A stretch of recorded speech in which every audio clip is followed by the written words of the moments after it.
Habari asubuhi. I want to start our session in the interest of time.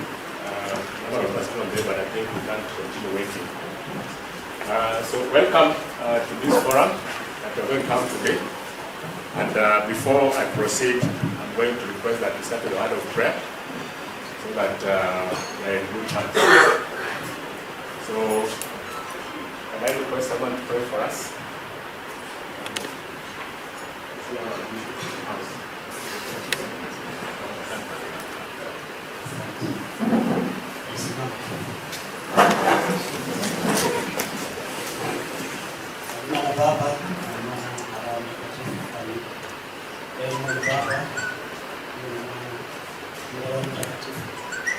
Naomba asubuhi ya leo kushukuru kwa sababu uso wako umefanya tukao tufike hapa. Naomba na ndugu zetu na dada ambao wako kwa barabara, Mungu wetu kujalia hao pia wafike kwa amani. Tutakaa hapa kuzungumza kuhusu maneno ya sisi wenyewe kwa wenyewe. Tafadhali Mungu wetu, kwa uwezo wako, kwa heshima wako, kwa rehema yako, tuwe na amani. Tuwe na amani katika nchi yetu ya Kenya. Tuwe na amani katika nchi yetu ya Kisumu County. Uongozi wetu uwe bora. Tunaomba hayo kwa njia ya Kristo Bwana wetu. Asante sana kwa maombi.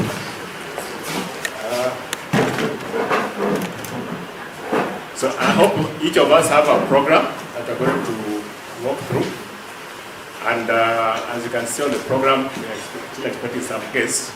But like I said, because of time, we must go to proceed. My name is Henry Che from KARA, that's the Kenya Alliance of Resident Associations.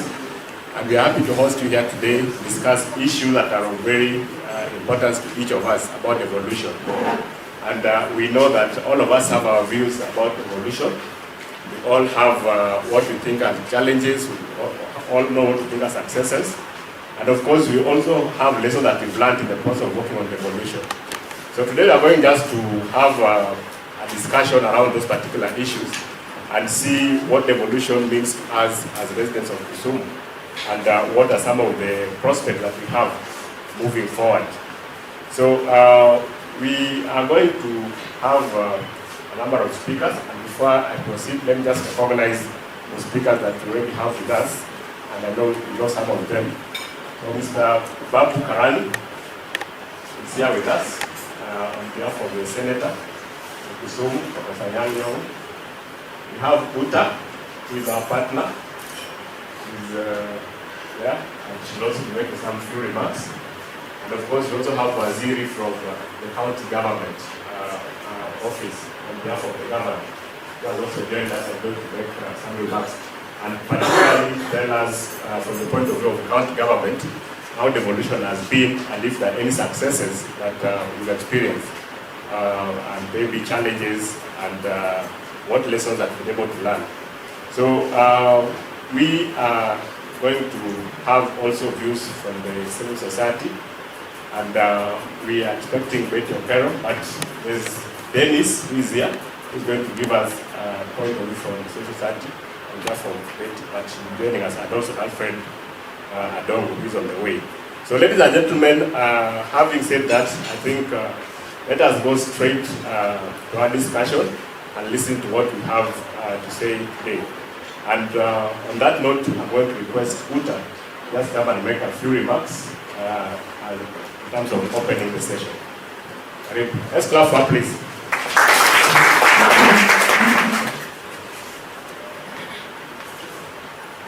Thank you, Michael. Henry, sorry. See, I'm constantly thinking of Honorable Michael Onyango. I'm so grateful that he's here. Good morning, everyone. This is to recognize the presence of the Minister, Honorable Michael Onyango, and I will also recognize the representative of the Senator's office, Mr. Babu Karani. Ladies and gentlemen, good morning, everyone. We actually just met with the governor at this office, and he sends his regards. He unfortunately had to travel to Nairobi at 10 o'clock, so he couldn't be there this morning. Ladies and gentlemen, all protocol observed. My name is Uta Staszewski. I'm representing the Hans Seidel Foundation in Kenya and Ethiopia. I've been posted to Kenya for the last 1.5 years, and my previous posts included Ghana and Namibia. It's good to be back in Kisumu, and I thank you all for the hospitality and the warm welcome I always receive when coming back to Kisumu, one of my favorite counties. I must say my favorite county is Lamu. I just love the ocean. I would like to give special thanks to our partner Kara for making this event happen. The bi-monthly talks started off being in Nairobi only, and I'm glad that we could make a joint effort to start holding the dialogues also in the counties. We started off last year with Mombasa, and now we're here in Kisumu. I would also like to recognize yet another partner of the Hans Seidel Foundation. The Hans Seidel Foundation supports the Ecumenical Center for Justice and Peace, represented here by our team leader in Kisumu, Kardinal Kumenya. ECJP conducts civic education under his leadership in Kisumu County for quite some time now. They specifically cover the aspect of devolution. And I had the opportunity to visit our office here last night, and we welcomed at the ECJP Kisumu office just after the airport last night. Within the context of the devolution, I also hope that we will cover the upcoming elections. Recently, that's what I wanted to tell you, the HSF had an international event on electoral integrity in Africa, and we had several international guests from Ghana, from Nigeria, from Mozambique, etc. And from the representatives in Kenya, we heard the words grim and worrying. And also I heard the sentence, well, money, power and revenge. Well, that came across a bit worrying, and we asked ourselves, what can we do to support credible, free and fair elections next year? And what does this really mean? What does it mean to protect the electoral cycle, meaning the time from the last elections until August next year, hopefully? And what does it mean to Kisumu County? Our keynote speaker was Professor Kanyinga from the Institute for Development Studies at the University of Nairobi. He pointed out that in the past, elections have given democracy a bad reputation. And he also pointed out that elections themselves gained a bad reputation. And he not only mentioned African countries, but he also mentioned Trump and Brexit. However, there's no alternative for people to make their choices in terms of political leaders. Therefore, I would like to pose the question, how can we all give elections a better reputation coming next year? In our conference, we actually concluded that it needs a collective effort to mature democracy. And we also concluded that elections is not a standalone event. It is, we also realized, and that's most important, that's actually my most important point, is that elections are the most vulnerable moment for politicians.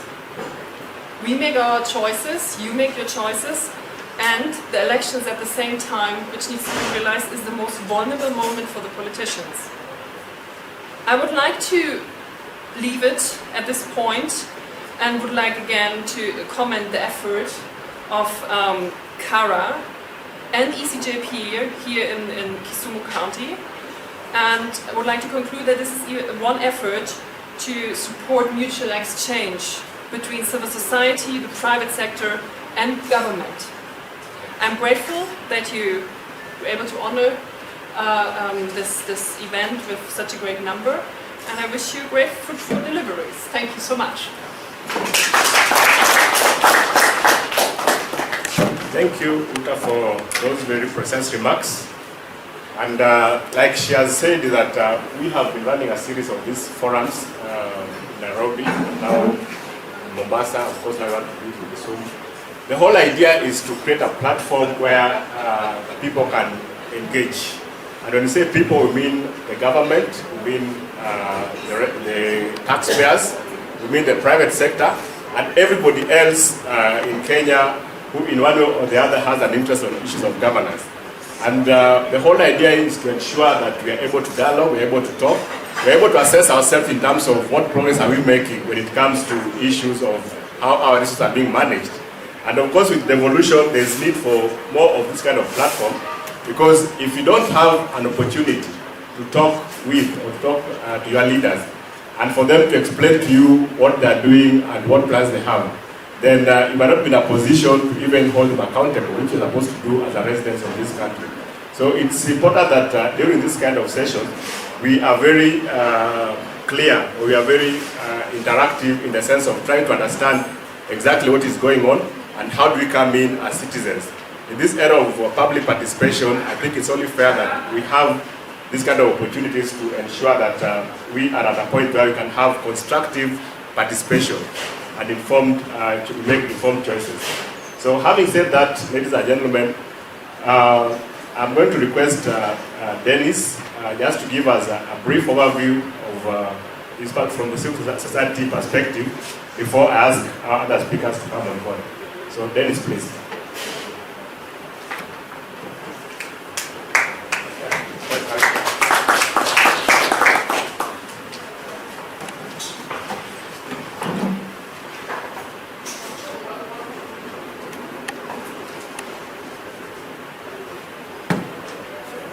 Good morning. My name is Dennis Fogel. I know a few of us. I've interacted with a few of you. I received communication yesterday night from Betty to represent her in this forum. I work for Concern Worldwide. We are currently implementing a governance and devolution program in the 2 sub-counties in Kisumu. So I was requested to look at the gains, challenges, and some of the opportunities that the devolution has presented in Kisumu County. Unfortunately, or fortunately, I did some PowerPoint presentation, but I think it is in order that I will just speak because we don't have a PowerPoint. Maybe to start, I would want to bring to our attention why devolution came to be and some of the principles that is guiding how we are going to vet or try to gauge the gains and challenges in Kisumu County. Now, maybe if we look at the concept of devolution, I can say that the Kenyan devolution is spent on sovereignty of the people. And the overriding theme in this devolution is effective and quality consultation between the government and the people. And that is what I think the Kenyan people have desired for quite a long time. Now, if I look at the building blocks of why we have devolution, then I can say that we have devolution to help us recognize the rights of communities. Devolution is here to protect and promote rights and interests of the minorities. We can also say that through devolution, we are supposed to have easily accessible services at the community level.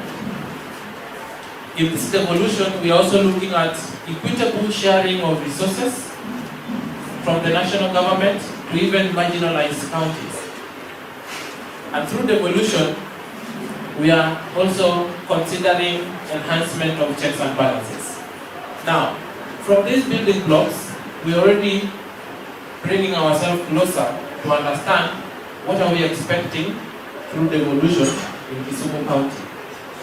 Approximately, Kisumu County implements a budget of, I will give it a minimum of 6 billion per year.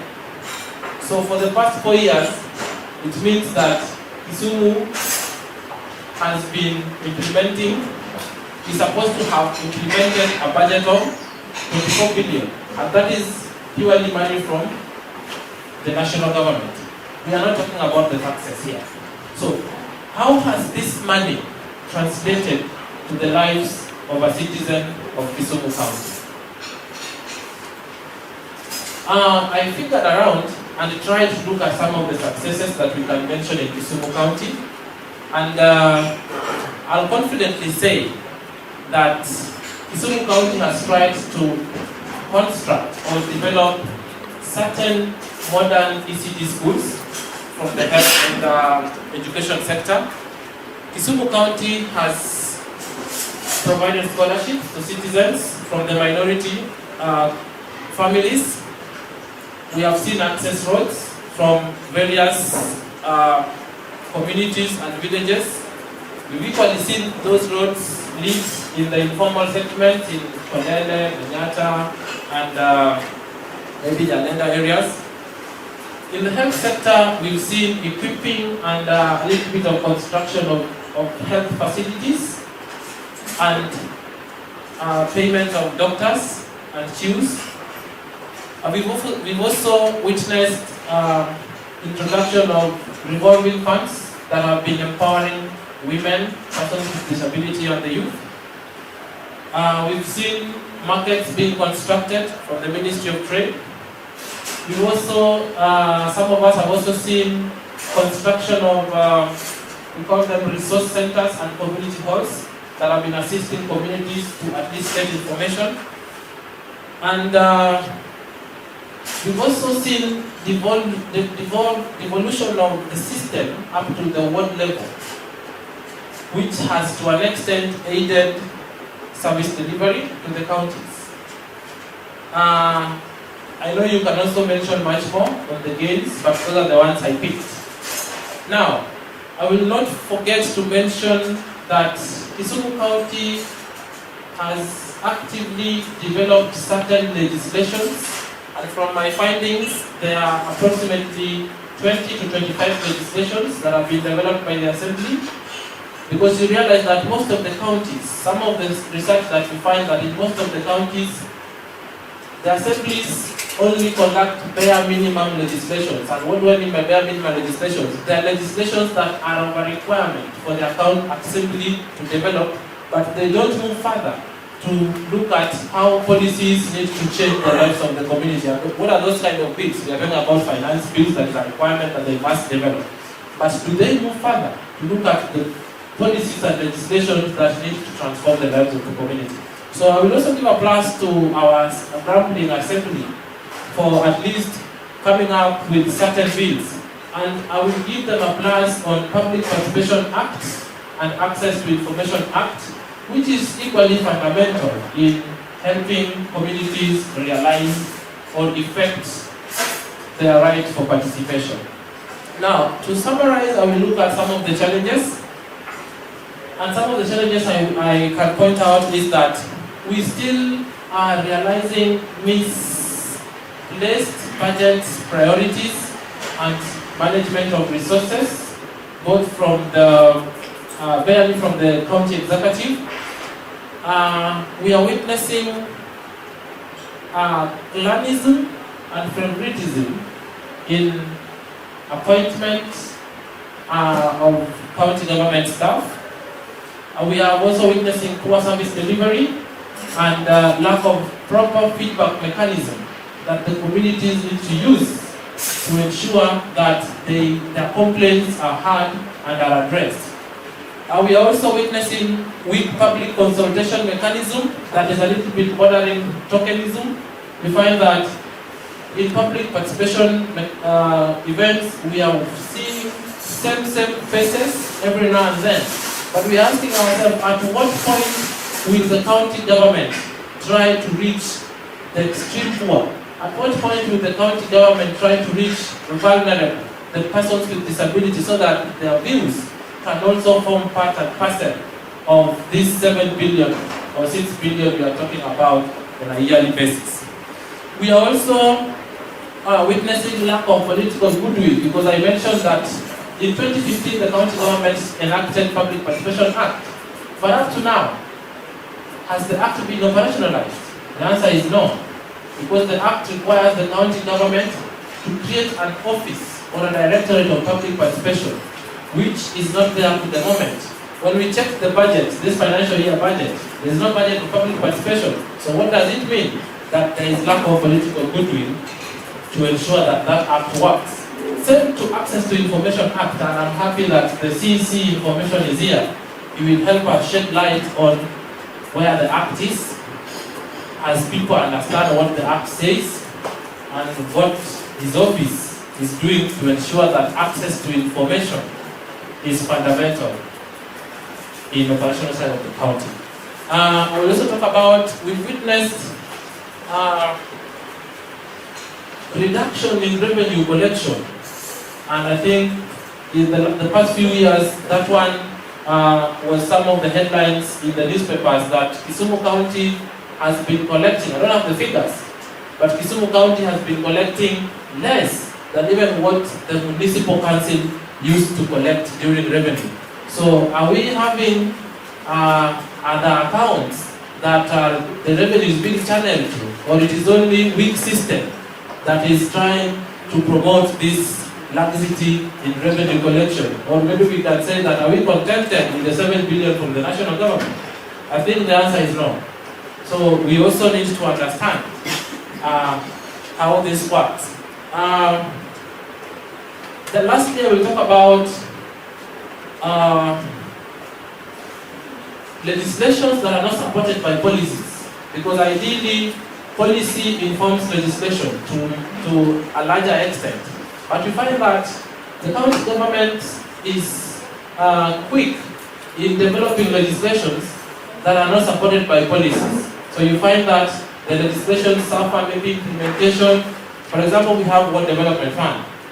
World Development Fund was developed, and it had issues of implementation. There is a struggle between who need to sit in this committee, and you also ask yourself that before this legislation was developed, then was there a policy framework that guides such kind of monies to be used by the ward administrators or by the MCAs, as is being alleged from such kind of legislations? Now, what are some of the lessons and prospects we have for Kisumu County?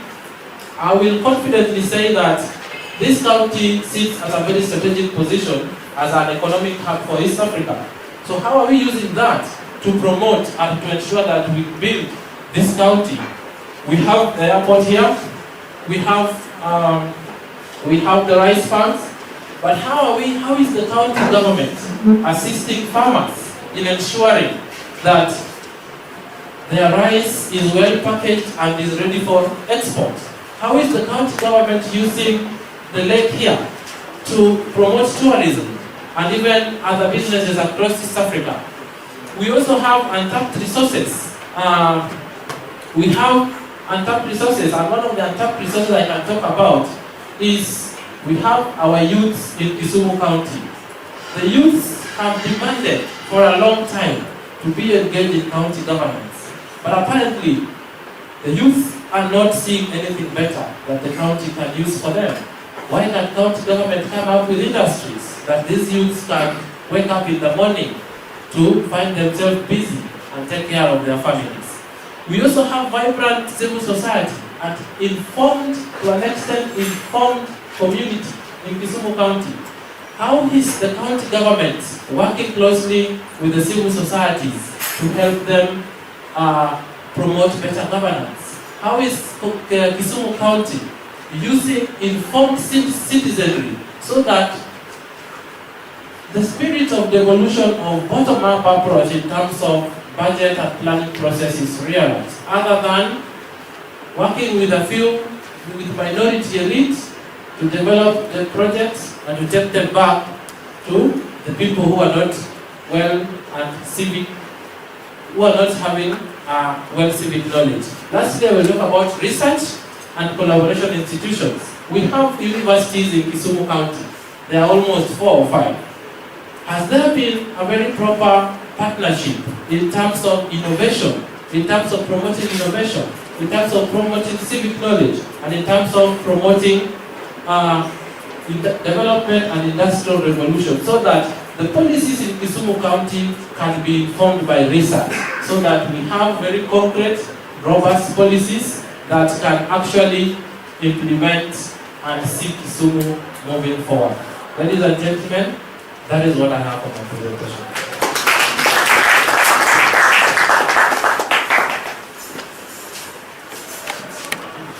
Thank you very much, Dennis. I think he's been very articulate in terms of breaking it down to successes, challenges, lessons. I'm just trying to number the number of successes and the number of challenges. I've seen the list for challenges is longer than the list for successes. So maybe that says that we can say that there are more challenges in terms of devolution. But that's his position. We have Waziri here. He'll be able to tell us, maybe to respond to some of those issues that Dennis has raised. But maybe just by show of hands, if you compare your status or your feeling as a resident of Kisumu before devolution and now, before 2013 and now, do you think that life is easier than before we had the revolution? Do you think the life has become easier? Economically and everywhere. Things are better? For some people, okay. Who thinks that things are not better, things have gotten worse? It's almost 50-50. So anyway, I think by the end of this session, we should be able to be at a position to make a conclusion for ourselves on what we feel as residents of Kisumu in terms of the impact of devolution in our lives. So ladies and gentlemen, let me go to the next speaker, and I will request Mr. Babu Karani to come and make his presentation. Of course, he's here to represent the senator, and I know he also has very, very useful information on the subject of discussion today. So Karim, thank you very much, Mr. Chair. Our listeners, good morning. First, let me make an apology on behalf of our senator, who is supposed to be here personally. But as we speak now, he is being hosted at home. We know he is the chief guest in Hiroshima. He could not be here. But after talking to the chair, we agreed that I come and represent you. My name is Babu Karani. Karani is for the part of Kenya. Mine is Karani. Now the issue here is this word devolution. It's a word that I think up to where we are, most people don't understand it. It's a complex word. And I think we shall have a bit of time in order to internalize what devolution is all about. And briefly, the essence of devolution was that power, authority, and resources were brought down to the people from the national government. Those three words are very powerful. Power, authority, and resources were brought down to us so that we manage it. Why was it necessary to devolve power, authority, and resources? Historically, for the last 50 years, Kenya has been running on a presidential system of government, where the national government operates from Nairobi, and it decides on what to be done to which part of the country. For our country, our part of Kenya, Nyanza, I think all of you will agree with me that for the last 50 years, we have had it very rough. Earlier on, the government would decide that we are going to put one bridge somewhere in Nyanza, and it becomes a real development according to the national budget. But in some other parts of the country, that bridge would be accompanied by several roads, tarmac, and everything else. So we find before revolution, development agenda for our nation was killed. That's why politicians like the one I'm representing here fought tirelessly to ensure that this trend was disjointed. And now we have two governments, the national government and the county government. These are separate but interdependent. We have the president there, and we have the governor, another small president down here. If power was to be devolved down to our people, as we are now, questions that we may ask: one, do we now feel that power with us? Question number one. Do we now feel we have the authority in our hands so that we can chart our destiny? Question number two. Question number three, the resources we are talking about. Can we feel the resources in our pockets? Somebody has just asked a question here. How many people think that with the devolution, 3.5 years down the line, things are a little better? And the answer seems to be 50-50. Or it may be 60-40, depending on the kind of people you are addressing. Maybe the crowd seated here may come out 50-50, because most of you may be doing something at least somehow, at some level. You are feeling it. But the people we are supposed to be talking on their behalf who are not here, if they were in this hall, that answer would be even 70-30. That's how they would respond.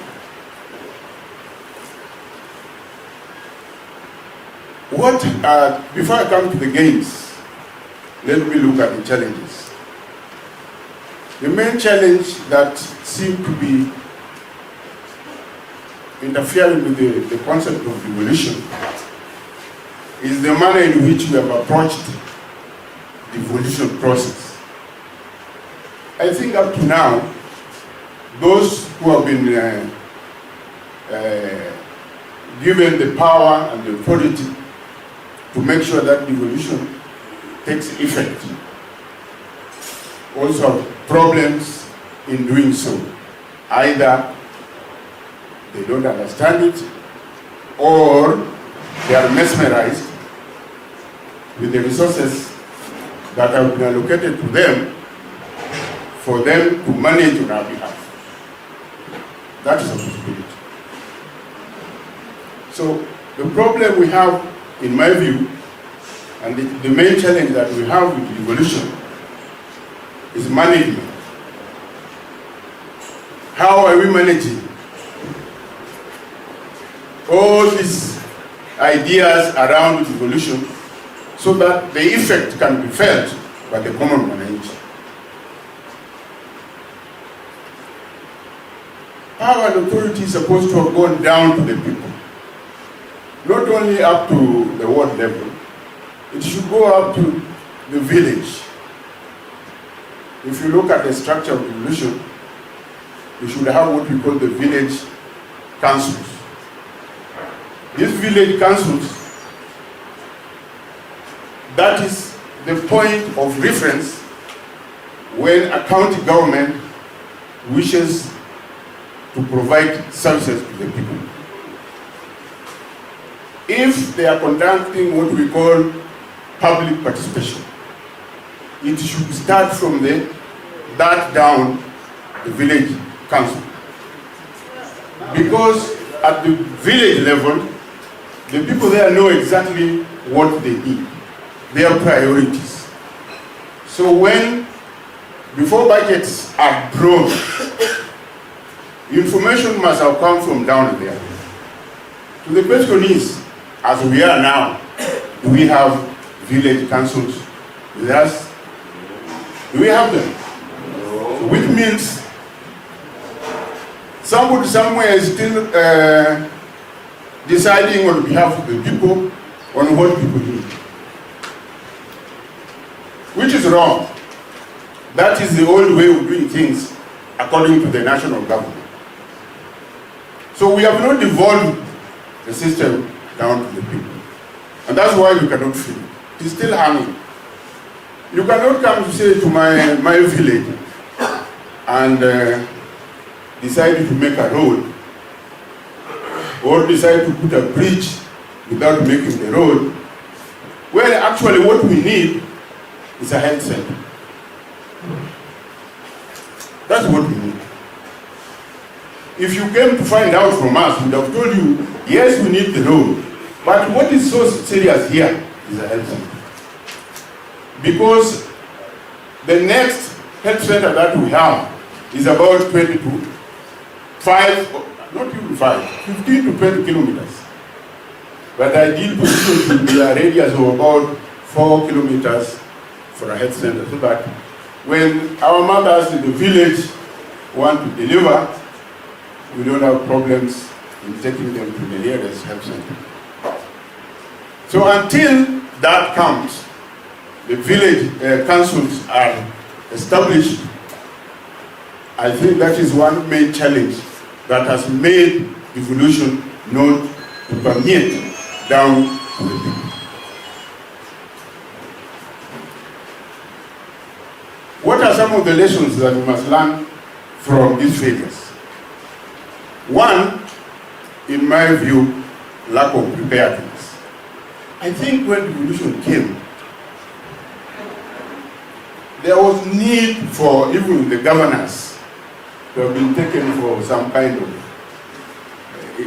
courses, for even 2-3 months, residential courses, so that they would be taken through what is expected of them, the kind of personnel they are supposed to recruit, and how they should manage the resources once it is given to them. Since this was not done, this 6 billion you are hearing here is causing chaos in the head of the government across Kenya. Imagine you are working in a place, you are earning, say, 500,000 shillings. And then all of a sudden you are now a governor to control 6 billion. You are a human being like anybody else. You are likely to go mad. And I think this is the madness we are seeing around that make people make a lot of noise here and there. So lack of preparedness is the main challenge also that is affecting the implementation of devolution. Then the management issues. Management here is wide and broad. I did a bit of research just the other day, if I can share with you, in our county here. And mine was just to find out the extent to which the supply of water and sanitation has been done in some division. To be precise, Maseno division. Water and sanitation. The questionnaires that I prepared when I walked around Maseno division, you would realize that when, like in Maseno division, there is one water project that is not serving well because of management issues. The people who have been assigned there told me very clearly that the problem we have here is that the people who have been employed to work here have no ideas, they are not trained to do this kind of work. And so they have a problem in even reaching out the consumers in the village to find out how do we spread water across the village and manage the flow of water properly. 50 years down the line, we go to our villages, water is a very important thing. We still lack water, we have a problem. Even sinking boreholes for the people, pumping water up, let it flow, reach our people, that has not been done. Even the health facilities we are talking about, they are there. The facilities are there, like Jaramogi Kutinga Hospital here. If you listen to the radio every day, most people are complaining about services at Jaramogi Kutinga Hospital. Is that not right? And when you go there, there is no medicine. When you go there, there is no attention.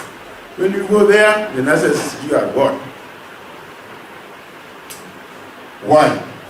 And yet, when you look at the government allocation every year, a very huge budget is allocated to the Jaramogi Hospital. Yeah. But why is this money not? Does the money reach there? The truth of the matter is that the money hangs somewhere in between. It doesn't reach Jaramogi in good time.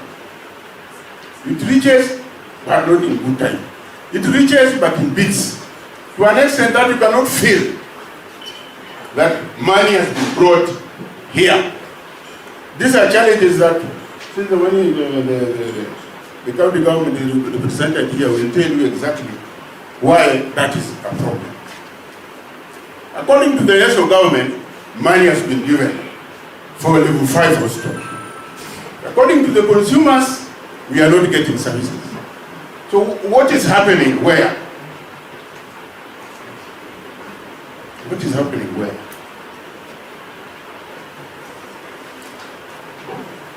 If we have to look at the gains, because not everything is negative, the gains that evolution has brought is that one, we are now sure that we have over 6 billion every quarter.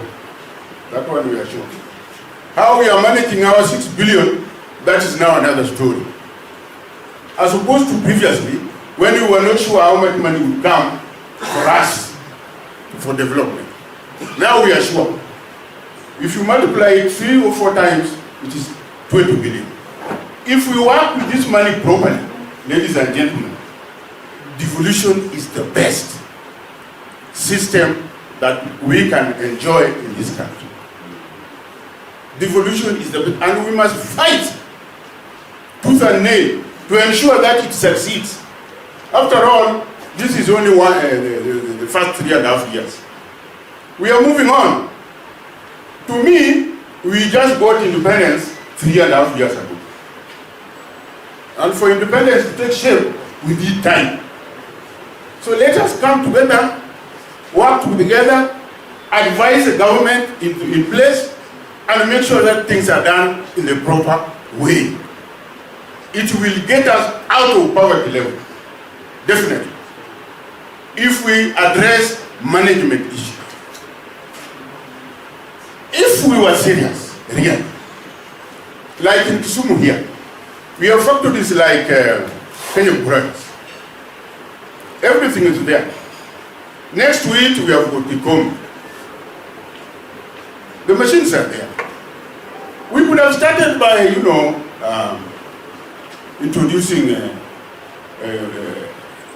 cotton farming in the villages. Within 1 year, we will be having cotton. The next year, we will be having Kikomi running. Very easily, employment has been created. But that place is still gathering grass, as if we are not aware it exists. Loris now is a store for Brookside milk. If you go there, you find lorries with the Brookside milk packed. It was supposed to be brewing beer for us, not brewing Brookside milk. These are simple things that could be sorted out to create employment, very easily, if we would address management issues. That's why I'm stressing very seriously that management here for devolution is a thing that we must sort out. And I must thank Ms. Ochien, your organization, for coming up with this kind of talks, so that people are made aware that certain things that are not happening well should happen well, so that people are also made aware to know what do they need to do so that things are done in the